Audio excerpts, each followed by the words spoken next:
So Simon will be talking to us about his lithography practice. He runs a studio in Oaks Park in Carshalton in Sutton in South London, and which is a collaborative studio, and he also offers courses and opportunities in lithography. So he'll be talking about his practice and the work he does there. So I'll hand you over to Simon. Thank you very much, Simon. Oh, thank you. Hello, everybody. I'm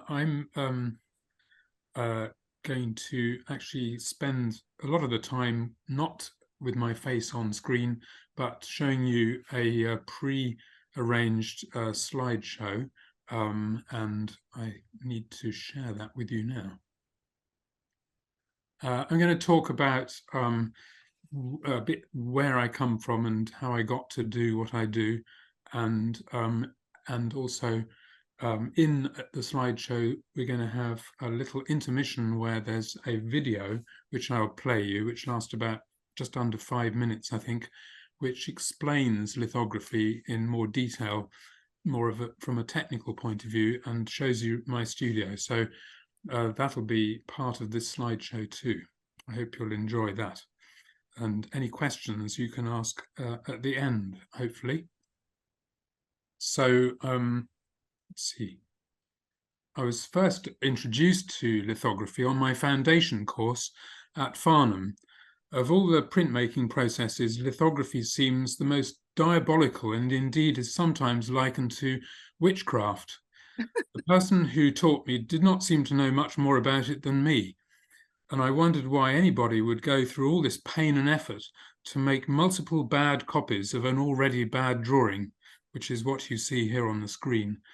I thought that was the first and last time I would try lithography. How wrong I was. However, I was not done with printmaking. I became a printmaking student on my degree course at Exeter College of Art because I thought there were useful transferable skills to be learned along the way while trying to figure out what on earth I was doing on a fine art degree. My tutor believed etchings should be only in black and white, and he didn't think much of my efforts to make multi-plate colour etchings, so he packed me off to the lithography department in another part of town where it was acceptable and encouraged to make colour prints. I was soon hooked on printing zinc plates on an offset litho press and on the prints of late 19th century French artists such as Toulouse-Lautrec and especially Vuillard. The colour and structure, as well as their assuredness but looseness of execution, appealed to me, as well as their social commentary themes. I wonder if the Antérieur series perhaps also subconsciously influenced my eventual development of series of interconnected images describing different views of the same landscape or space. From the French artists, I learned a way of building an image through a process of mental rather than photographic colour separation, and I was seduced by the versatility of the process that can mimic any kind of painting and drawing technique, as well as the magic that happens, actually, through some simple chemistry. They played an important part in my attraction to Paris as a place to study lithography and the kind of mostly figurative and urban imagery that I made at the time. I tried stones first at Exeter, which you saw earlier, and then applied for a French government scholarship to attend the École des Beaux-Arts in Paris, and then the addiction became permanent. I moved to my studio at Oaks Park in 1995. These photographs show the earliest days and how it is now.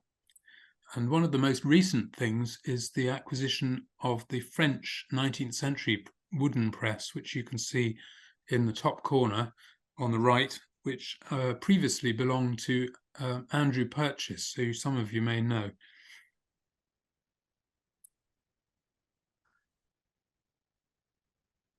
So I not only make my own prints here, but as it's already been mentioned, I offer opportunities for artists to learn and use lithography for themselves, courses and open access use, and sometimes edition printing. And now we come to a little video where you actually can come in my studio. I'm actually at home this evening, sitting in my living room, but now we can go to Oaks Park and visit my studio.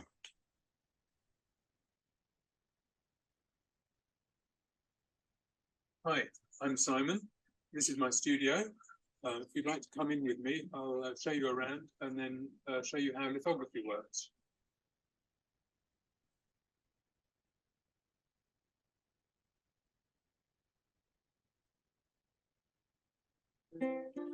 Here on the walls, you can see some of the lithographs I've made over the years, often based on places in Cornwall, but also other places in Britain and Europe. Lithography is a printing process that was invented just over 220 years ago, using particularly fine limestone blocks from Bavaria. I was especially pleased that this one was shown in the Royal Academy Summer Exhibition last year. The stones are used over and over again for printing different images. So first, we have to clean the previous drawings off to make the stone ready for a new drawing. We grind the surface with grit and water, either with another stone or with a special metal tool called a levigator, which you can see here. We use coarse grit first and then finer grit to give a smoother surface to draw on.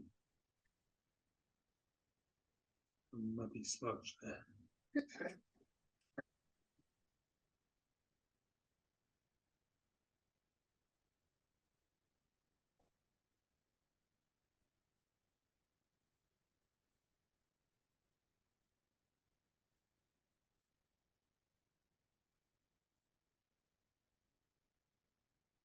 Once the stone is dry, we usually mask the edges with gum arabic. Then we can start drawing. Today I am being helped to draw an image on the theme of water by 3 volunteers from my family. We use greasy crayons, drawing inks with brushes, and pens. Here you can see the brush, rather like watercolour. Here is a crayon, a stubby square crayon, and sometimes you use a pencil-like crayon.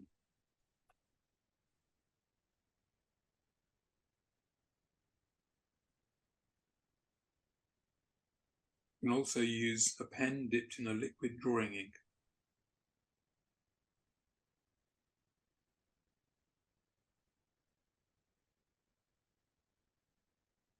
You can flick the ink, and we can use gum arabic to mask out parts of the drawing if we want to draw one thing over the top of another thing, or to spatter the ink with a toothbrush, or to rub down a tone.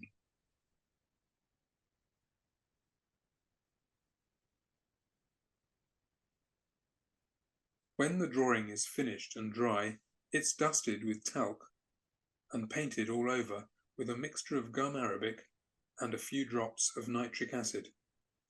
This fixes the greasy drawing and helps the undrawn areas of the stone to stay damp during printing.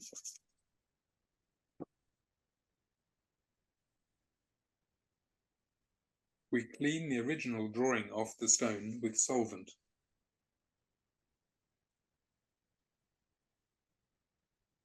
Then dampen the stone with water. The drawing has left a greasy memory in the stone, which the oil-based printing ink sticks to, while the dampened parts of the stone repel it.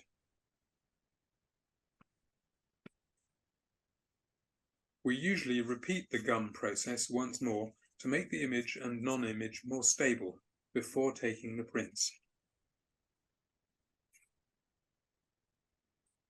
When the image is fully inked, we place paper in position over it, followed by extra packing paper and a rigid greased plastic sheet, and wind the stone through the press to transfer the ink to the paper.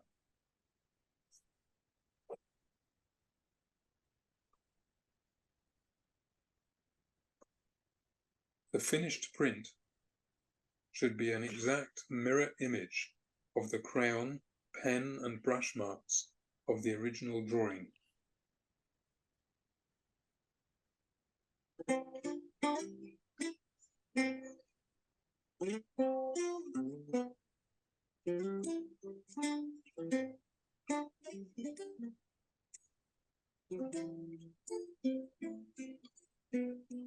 Well, thank you for watching the short video. I hope you found that a bit helpful if you don't know much about lithography. I started drawing rocks during a working holiday in Pembrokeshire, southwest Wales, and this was a long time ago, and it was a turning point from the earlier work, which had been mostly focused on the figurine and environment, and the beginning of a new focus on landscape, particularly where there's evidence of human activity. Further prints have developed from coastal and other locations in Dorset, Cornwall, the English lakes, and in France, Spain, and Italy, amongst others, which you could sort of sense that from my quick studio visit. This print called Savenne Village is a Manière Noire lithograph of that period after I started drawing rocks and landscape. The people have now disappeared from my images, but there's still a sense that they're around somewhere nearby. I'm interested in the places where they live and work and travel and so forth. And so there's always some kind of, for me, some kind of human connection with the landscapes I choose to draw, I think. The Walna-Scar Road is an example of an earlier landscape image, an ancient track across the fells west of Coniston Water, and I drew close-ups of the rocks and boulders that make up this rough road. You wouldn't think that this was a road, but actually it is a road, and I've even seen photographs of Land Rovers driving up it. But if you walked up there now, you would hardly believe it was possible. They continue these images, my interest in rock forms that I'd first drawn in Wales, and they also gave me an excuse to play around with more abstract qualities in print. So paths, roads and canals and sites of industrial archaeology and buildings such as churches continue to be my inspiration. Long Lane is part of a long-distance footpath in the Peak District. The rocks are still there at the side of the road. Ludgman Lane is in Cornwall.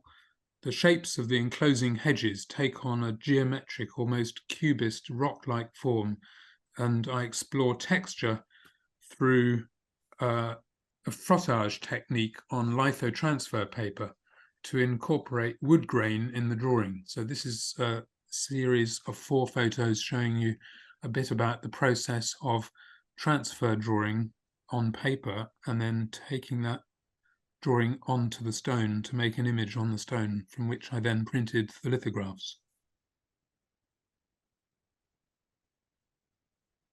Parting of the Ways is a road junction at the corner of a cemetery in France and St. Enodoc in North Cornwall. These are both images where I start to use a panoramic format to try to include as much of my view as possible, and both make reference to where life's journey will eventually lead us all, one more obviously than the other, perhaps. Sketchbook drawings made on location. They're an essential part of my process to identify and familiarize myself with the motifs that start to mean something to me. North Berwick Old Pier is the next print. The theme of journey extends into the sea. The panoramic format separates into 3 connected images with shifting horizons, as you would experience if you were in a boat. and I'm conscious of them having connotations of frames of a movie, a sort of sense of movement and maybe a journey in time as well. I remember that I studied filmmaking as well as printmaking at art school. And this is a close-up showing the painterly texture and mark making that are characteristic of my use of lithography. So you might be thinking, where does all this color fit in and how does it work? Well, these are some stages of preparing a stone for drawing and then printing in color. So I always have to have a tracing with registration marks included on the tracing, and then that is transferred onto the stone with the help of a non-greasy red oxide paper, which is like a trace down paper. And then the registration marks, which you can see in picture number 5, are scratched into the margins of the stone, and they are where I lay the paper against when I'm printing. And these are 4 color separations for the Ludgvan Lane image that you saw earlier. So you get a bit of an idea how the different layers look in their separations and how they are interlinked but different. 3 of them incorporate rubbings from this grain of wood grain board that I used. So Damer Path is a series of monotypes that I drew during the first COVID lockdown as studies for a possible new lithograph. I wanted to use the same frame approach that I'd used in the North Berwick Old Pier set, but with more frames to capture an even wider field of vision. In fact, there are 11 of these monotypes. I've only shown you 4 of them here. And here is the final lithograph I made, Damer Path, using 2 stones for the 2 halves of the image, which are on 2 separate sheets of paper. And they are 2 stones for the key drawing and then zinc plates to draw the supporting colours. My aim was to merge the frames of the monotype series together into one continuous panorama to make it feel more all-enveloping, as if you're actually in the picture. I increased the scale of the work using 2 of my largest stones and bleed printing the image to eliminate the restriction of white paper margins. You don't quite get that here because of the slide on a background of white. It's not easy to appreciate the scale of Damer Path as a digital file on screen, so this is to show it in a context. This is the exhibition Collaboration in Practice, which was curated by Paul Croft later last year, about this time last year, and which was shown first at Aberystwyth School of Art Gallery, and then earlier this year it was transferred and shown at the Bankside Gallery in London, where some of you may have seen it. Woodmansterne Road is a road which runs alongside Oaks Park, where my studio is, and I have always wanted to make work about it, and it's taken me years to actually do it, and now I'm beginning to do it, starting with a long series of 21 drawings from photographs taken from the passenger seat, I hasten to add, of a car, not while I was driving myself, and also a road which is far too dangerous to stand in the middle of and take photographs, let alone draw. So the film connotations here are more obvious. The car was travelling along a stretch of road next to Oaks Park, where I have my studio. And if you start at the top left-hand side, and you look at the first, second, and then the bottom row left-hand side, 3rd and 4th, and then you move over to the other group of 4 on the right-hand side, you can sort of work your way through. It doesn't quite work as a film, but that's the order in which you would see these views as you travel down the road. These are only 12 of actually 21 drawings I made. And I'm drawn to the sculptural qualities of the space as I travel through, the glimpses of beyond through the trees and hedges that line the edge of the road. I draw with less detail to keep a sense of movement or even speed. Someone local I know told me the drawings made him feel what he experiences when he cycles home along the same road. When I make the lithographs, I'm also remembering the changing colour and light in all the different times of day, season, and weather in which I have travelled down this road. Printmaking is ideal for this exploration of alternatives. And here are 3 of them, and a whole lot of alternative versions I'm making of the same print.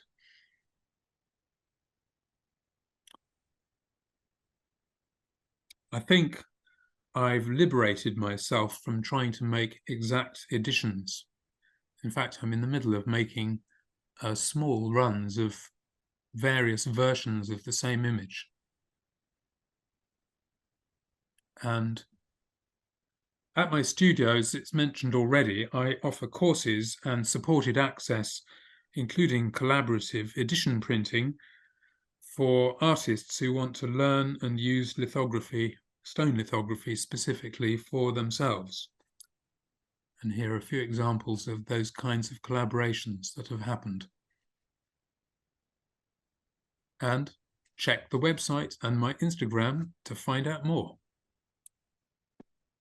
That is the end of my talk. Thank you very much for your kind attention. Thank you very much, Simon. That was very fascinating.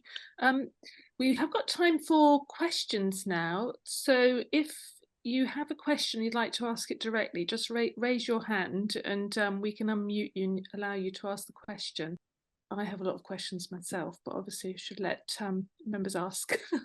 I can see Teresa Pateman with her hand up. Hi, Simon. Thank you very Hi. much. That was really fascinating. Recent article in Printmaking Today, which was about lithino or litholino. Have you heard of that or seen? Yes, I do know about that, yes. What do you think? What do I think? I want to learn how to do it. I know I have actually been in contact with Mary Dalton, who's been inventing this procedure. She seems to make it work. It has something in common with kitchen litho, which I know more about, and I taught myself. Something in common also with what people call mokulitho, which is all the rage these days. When I was a student doing those very early student lithographs I showed at the beginning, I was actually told by my tutor, you can do lithography on anything you like. And I thought, oh, that's interesting. And I found a piece of plywood. Well, I'm not even sure it was plywood. It might have been a piece of pine. I can't remember. And I indeed made a lithograph on a piece of wood. It's all the rage. But I think these things are interesting to try. I'm not against them in the slightest. You haven't actually tried the lithino or litholino? No, I've got the instructions how to do it, but I haven't got round to doing it, I must admit. Yes, I've had a little go and I'm going to try and attempt to do something with it, but it's obviously a little bit more restricted than the properly on the stone because you're not etching into the lino, you're just literally just covering it, you're drawing out the same as you showed. Yeah. But you don't use nitric acid to fix the drawing to the lino, you just cover it in gum arabic. I imagine that the kind of the main point of fixing drawings on stones and litho plates is to make the whole image, non-image areas more stable, because lithography is inherently unstable. And so if you don't have any method, I mean, all the chemistry around lithography is to do with stabilizing those image areas so they'll last for a long time.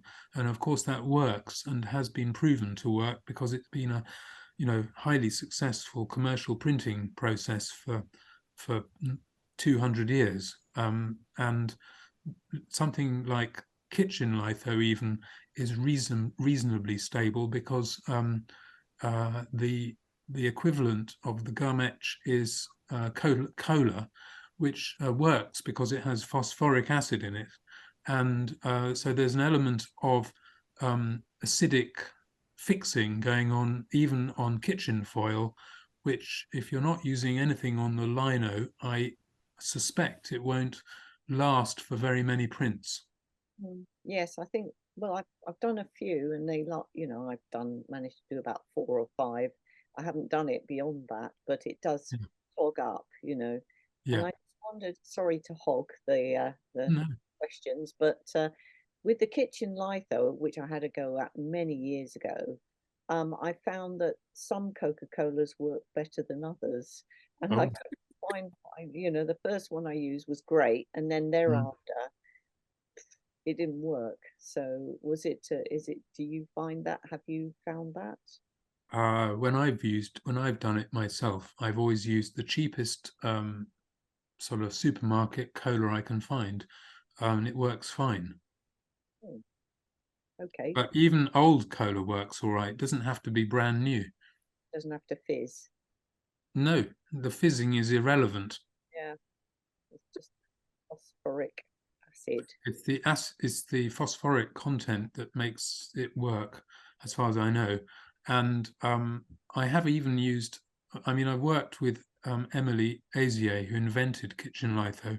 I know her personally kind of fairly well, and I took it upon myself several years ago to, when I discovered her, when I was on holiday in France, I realized I was quite near where she lives, and I made sure I got in touch with her, and I introduced myself to her, and then subsequently I've got to know her a bit better, and actually worked with her printing my kitchen lithos on her equipment, so I know it works.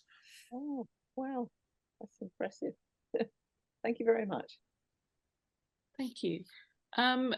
Do we have, oh, I have got one question in the chat from Alison. She just, question mark about Manier Noir. I expect you want to know what Manier Noir is. I probably pronounced that wrong. Manier Noir. No, that sounds right. Okay. Do you want me to answer the question? Yes, please. Yeah. Manier Noir is simply the black manner. So what that actually entails is, so rather like lithography, I think I already mentioned, is you can do anything with lithography. So this is lithography doing the equivalent of a mezzotint. So if you imagine how a mezzotint is a black surface on a plate, when you work into that surface, you polish it or scrape it back. In much the same way in lithography, we make a black, greasy base, and then we draw into it by scraping and burning it away. So you can actually do, well, scraping away is Manier Noir. If you burn it away with acid, it's known as acid tint, but they're basically the same idea. So you're working from black to white. If in the old days anyone did scraper boards long ago, it's much like that. Yes, I did do scraper board long ago. Yes, thank you. That's a brilliant description. Thank you. I'm just seeing, but I'm just seeing if anyone's got their hand up. Sonia, can you see if anyone got more questions? Otherwise, I'll ask some. Yes, Caroline Murphy asked, can you unmute Caroline Murphy, Sonia? I think I've managed to unmute myself. Yeah, you're unmute. There you go, Caroline. Caroline. Thanks, Simon. It's fascinating. My question was about what you were painting on with the brush. I'm guessing it was tuche of some kind, but it looked fabulously diluted, and I was fascinated to see what it was. If you can tell us a bit more. Oh, in the film, in the little video. Yep. Yes, that is tuche. Tuche is basically the same kind of stuff as all the crayons are made of and everything, but made in a way so it will easily dissolve in any kind of solvent, really. So typically it's dissolved in water, and then you paint with it. It's like using a watercolor box. So if you've got a pan of got colours in a watercolour box, and you just wet your brush and you paint that onto your watercolour in much the same way you would paint that onto the touche in the tin. I have a tin of touche, and you can get it in different forms, but basically it dissolves in water, and then the more you dissolve it, the more you dilute it, the more tonally different it will paint onto the stone. Okay, great, thank you. Hi, thanks for that talk. Really interesting. It's an area I don't know much about. And this might be rather an ignorant question, but how long does it take you to do some of these imageries? Because I imagine it's quite time consuming. Me or generally? Oh, well, I'm asking you.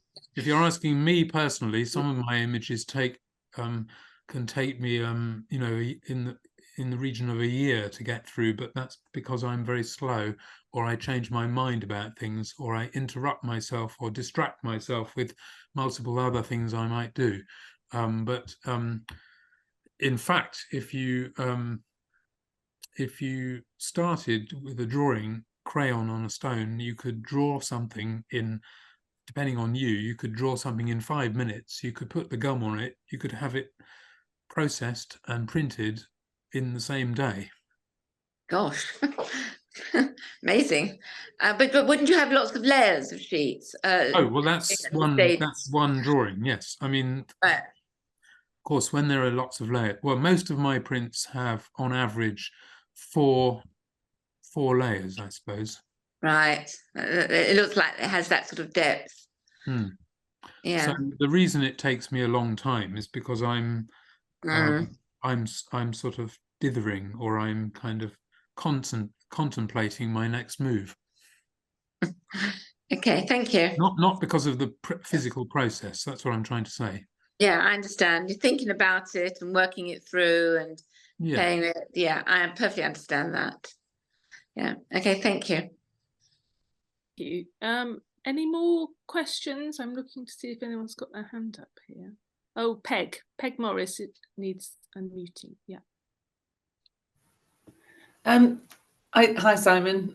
I've spent quite a few days in Simon's studio, and he's an amazing teacher, but I still cannot get my head around how you work out the colour separations. So can you talk us through how you work out which colour to put on top of which? That's a really interesting question. Yeah, I think I was taught at art school, somebody said was on the lines of when you draw for a separate colour, although you draw only part of the whole image, you have to make sure that the drawing you make is complete in itself. It has a kind of completeness about itself, even though it's only meant to be printing part of the whole image. And I think one of the things I learnt from looking at lithographs, and particularly looking at those post-impressionist type lithographs and artists since then who've been influenced by all that, is realizing that you need to remember how to leave out. It's as much about what you don't draw as what you do draw for each color. Sometimes I work out the thing by doing a drawing in, say, I have done drawings in media like oil pastel quite often, where I might draw with a limited range of colors in order to deliberately plan or help myself plan for the print. But yeah, that's an interesting one. Other ways I go about it are to think about, for example, I might think about a mid-tone, and I might think about a light tone and a dark tone, and then I might try and work with 3 or 4 different tonal steps to build the image. And sometimes I might work with quite often I work with complementary colours, actually, or near complementary colours. So I might deliberately choose blues and cool greys and colours like that to go with warm orangey browns and raw siennas. Probably raw sienna, and raw sienna is one of my favourite colours, I think. No, burnt sienna, I mean. So I quite often think about the colours I'm going to use and then decide how to draw where those colours want to go. Mm-hmm. If that helps you. But yes, really. And obviously many years of practice as well. And I think it is something by just doing it and by practice. I was digging out my old prints actually this afternoon to slot those very early prints into my slideshow, which you just saw, and I realized how garish and bright they were, and I was using bright red and colors I would never dream of using now, but I was heavily influenced at the time and by the Fauvist artists actually as well, so that's why my palette was so bright. But I wasn't very good at doing it, actually. Lots of mistakes, lots of terrible lithographs made along the way, which you don't want to see. But actually tonight I've actually let you see some of my worst work. Does that feel cathartic? Thank you. I don't know. I think does that answer the question a bit? Does that answer your question, Peg? Okay. Sorry, yeah, I was saying I think it's just thinking in such a different way, because I've done etching for so long that I found the position quite hard into using layers of colour. But it's something I want to come back and do my recent prints, I have to admit, the ones I'm doing now tend to start, because they're starting from black and white drawings. I tend to start them as a kind of key drawing, which is tonal, entirely tonal. I'm not really thinking about the colour at all. And then I've been thinking, well, I've got this dark drawing of a road with trees. What colour shall I stick with it? So then I do another drawing, which is almost identical. And then I've been playing around with what happens if I print two drawings, one on top of the other, one with a kind of coldness to it, quite dark, and the other with a warmness to it, quite dark, and see the kind of interaction between those two tones, those two kinds of temperature, I suppose, of colour. And then I would add, and then adding into that mixture the things like the skies, which can be any colour you like. I mean, I've realised actually sky changes colour all the time, so it's not at all blue necessarily, and there's I got lots of fun printing yellow and orange skies and things like that. Thank you. Thank you. We've got two questions in the chat. The first one is from Victoria Johns. She says, thank you, Simon, fascinating. She says, do you use a separate stone and registration for each layer, or build up on the same stone stroke drawing? Okay, that's a really interesting question too.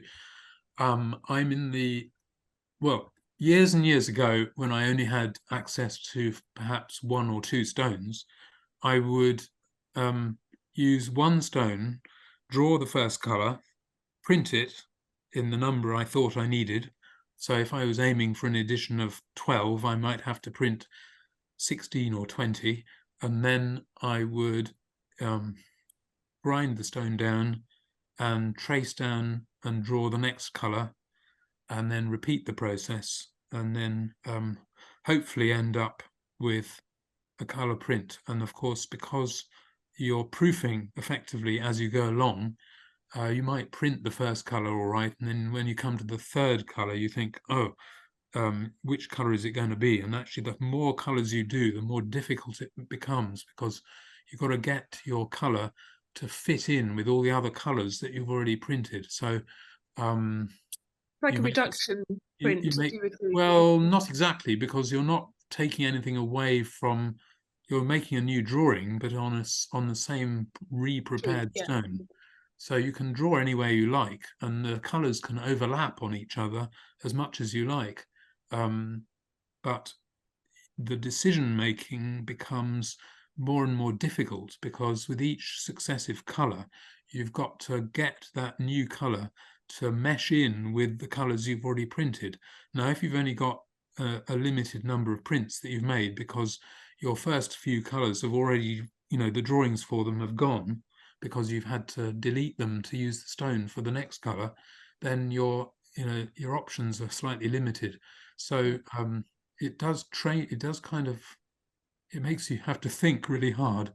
And I suppose there's a certain wastage, and there'll be proofs which go wrong and things like that. So that's why you start off with plenty more copies than you actually think you want to end up with. So hopefully you don't end up with just one that's good at the end. But the other way to work is with as many stones as you need for each colour, and that's much more that's preferable, because then you can go back to each stone and change it according to what happens when you print them together.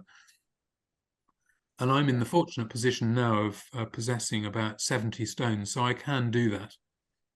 Yeah. The next question is from Alison Lum. She says, is there an alternative to the acid and the solvent which can be used in the process? For example, could you use zest it, so that if you can't tolerate solvents, you could still try stone lithography?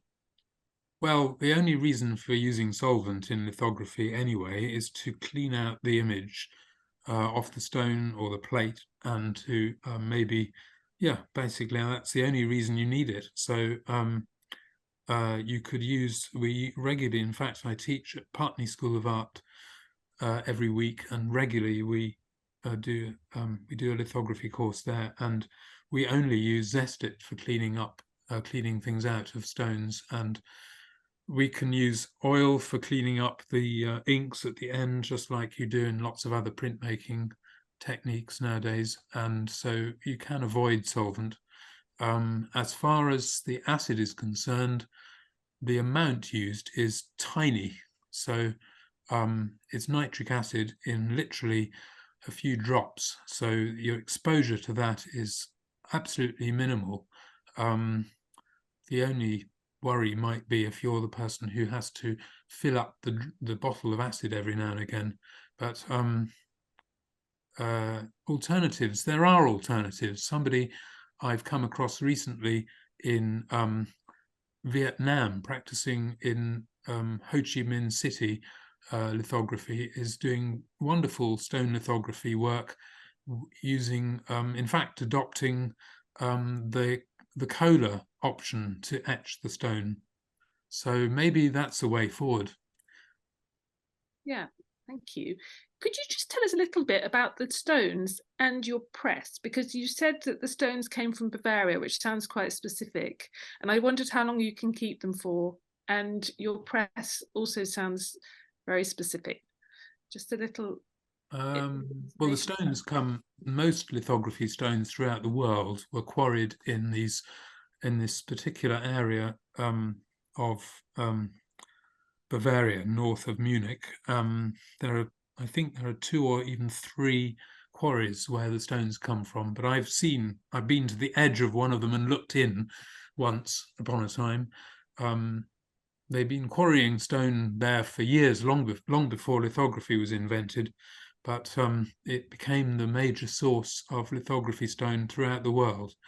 And mostly those stones, they were literally exporting them everywhere in the world throughout the 19th century and early 20th century. And even now, you could still get new stones that are waiting in piles at the quarry, waiting to be sold to people. They're not really quarrying them anymore much, I don't think. There's no need. But there's still some new stones waiting to be had if you want them. There are some deposits of stone somewhere in the south of France, which have been found to be quite useful for lithography, and which are very similar. And there are, I think there was a deposit of stone which was being exploited in the USA somewhere. I can't remember where.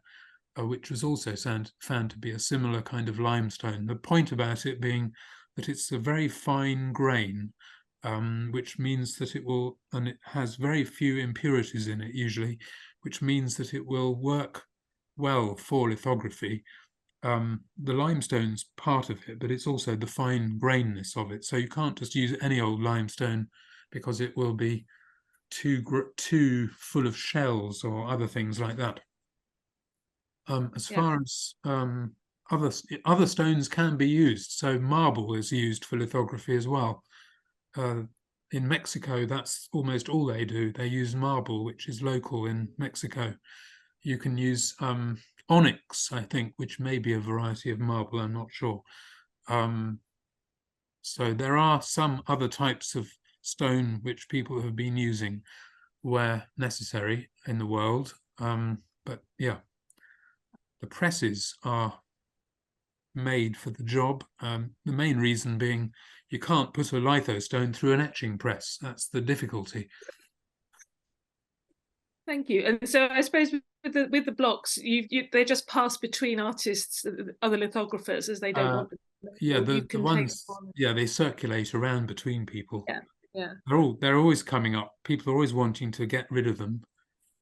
They take up a lot of space, I imagine. Yeah, if you're not using them, they're heavy, they take up room, and people don't generally know how to use them and things. So it's not difficult to find them. I find people are always coming to me and asking, do I know anyone who's got any? Because everyone asks me these days. You're the source. Brilliant. Thank I you. have actually came across a whole bunch of them a little while ago, which I've now passed on to other people, most of them. Thank you, Simon. I just had a query about the paper that you use. I wonder if you could say a little bit about the weight of the paper, or if there are particular papers that you find preference, and whether it's damp or dry. Just a little bit about that, please. Oh, okay. Well, actually, have printed on all kinds of paper one time or another, but my usual go-to one these days is Somerset paper, and I go for 250-gram weight because there's no particular need for it to be the kind of heavy-duty stuff you might use for an etching. It's a planographic process, so there's no kind of plate mark or whatever to be interested in. There's no surface, really. It's a flat process. Have in the past had occasion to print on some kind of heavier watercolor paper because it was needed for a particular job. I usually like to dampen my paper, though not everyone does, but I prefer to dampen it just by spraying it lightly and then leaving it for a few minutes and then blotting it off, and then it softens it up just like you might do for an etching, or a lino cut or something. And then the other thing I do more increasingly now, I calendar the paper, which means I dampen the paper and then I run it blank through the press before I actually print on it, because then it sort of pre-stretches it, and when I'm color printing, it makes it more stable and less difficult to register the colors together. That makes sense. Thank you. Thank you. And is there a sort of upper limit as to the number of editions you can take from a lithostone? Or theoretically, not really, no. No. Commercial lithography was set up on stones to work so people could print thousands and thousands of copies of boring things like business forms, or letterheads, or labels for jam jars. I don't know. Yeah. Boxes of wrapping for biscuits and all kinds of stuff. Amazing. Yeah. Lovely. Oh, Jackie's got her hand up, I can see. Jackie Smith. Hello. Hi. Thanks for your excellent talk, Simon. So I work with Simon at Oaks Park in a neighbouring studio. It's lovely to hear you talking about your work.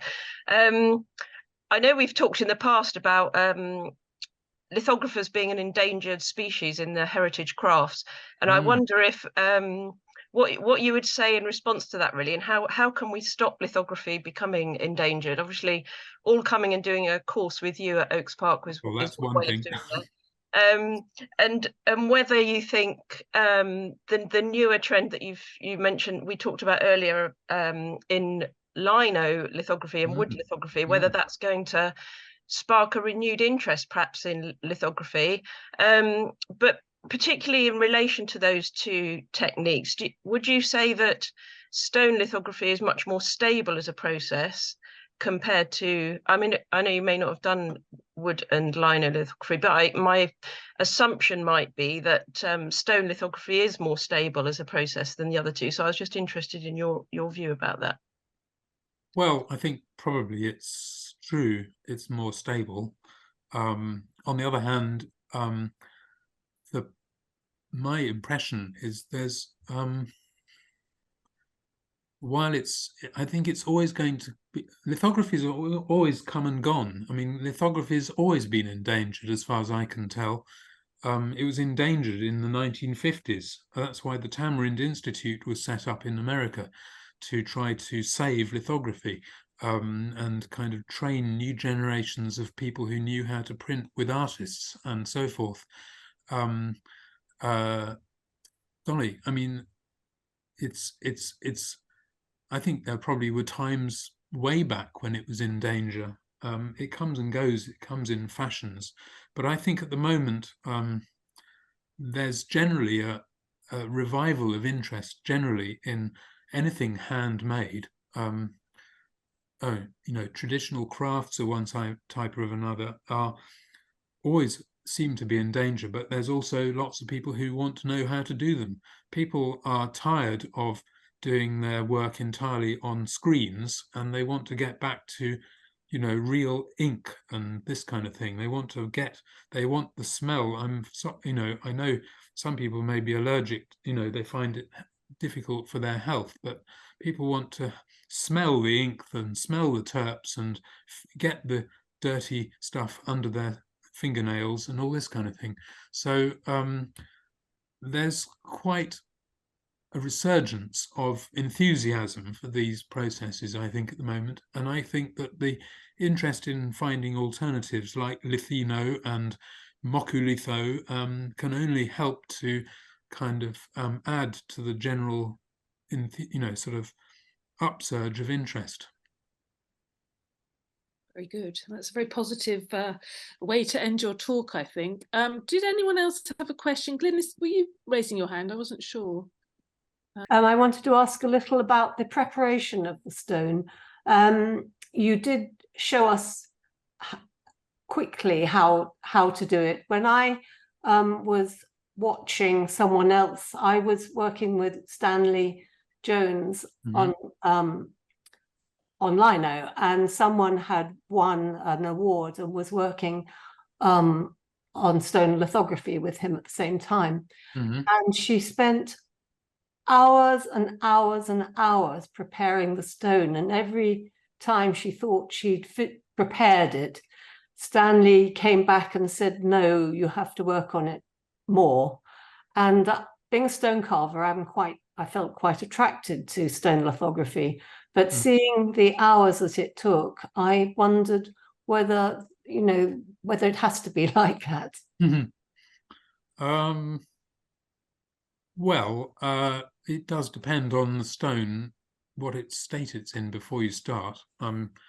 Maybe the stone she had was in a bad shape or something, but I would have said that on the whole, don't know. I mean, I can spend hours doing it, but then I'm perhaps doing it about 8 stones or something like that to prepare for a bunch of people to use them in my studio or something of that sort. But yeah, I have sometimes spent hours on individual stones, but not usually that long, maybe half an hour to an hour. I mean, you go through the different grades of grit. First of all, you're trying to make sure the stone is clean and it's, you're taking off about, probably each time you regrain a stone, you're probably taking off about probably less than a millimeter, well, probably under a millimeter of actual stone comes off. And then but sometimes your stone isn't properly level. If you find that there are little dips in the middle, then that's a problem, because you've got to grind it more to try and rectify that. So that could take a little longer. If you've got a stone that's we say it's wedge shaped, in other words, it might be thinner one end than the other, that's going to cause trouble putting it through the press, because the pressure won't be equal across the whole surface. So you might have to spend then several, potentially hours, grinding the stone down, so that you lose maybe up to a couple of millimeters of stone in order to make one end the same thickness as the other. But that's an extreme example. So if you prepared it well and you've used it, and then you're going to use it again, yeah, but it should be not need too many hours. No, if once it's in a fairly good shape, I would say no, it shouldn't take very long to get an old image off, and then just put a fine grain on to draw back onto.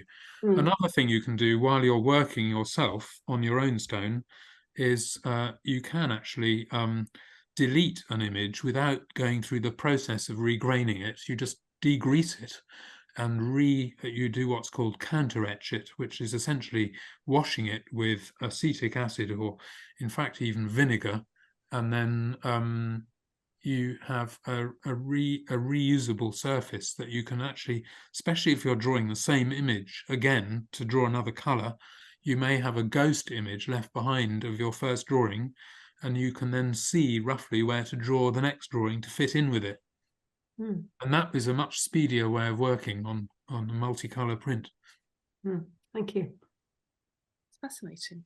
I think really interesting. I think we've now reached the end of all the questions that people have. So I'd just like to say thank you very much to Simon. It was an amazing talk, very, very interesting. And I'm sure there were lots of nice comments in the chat saying thank you very much for your fascinating talk. So thank you so much for giving us the talk, and thank you everybody who's joined us this evening.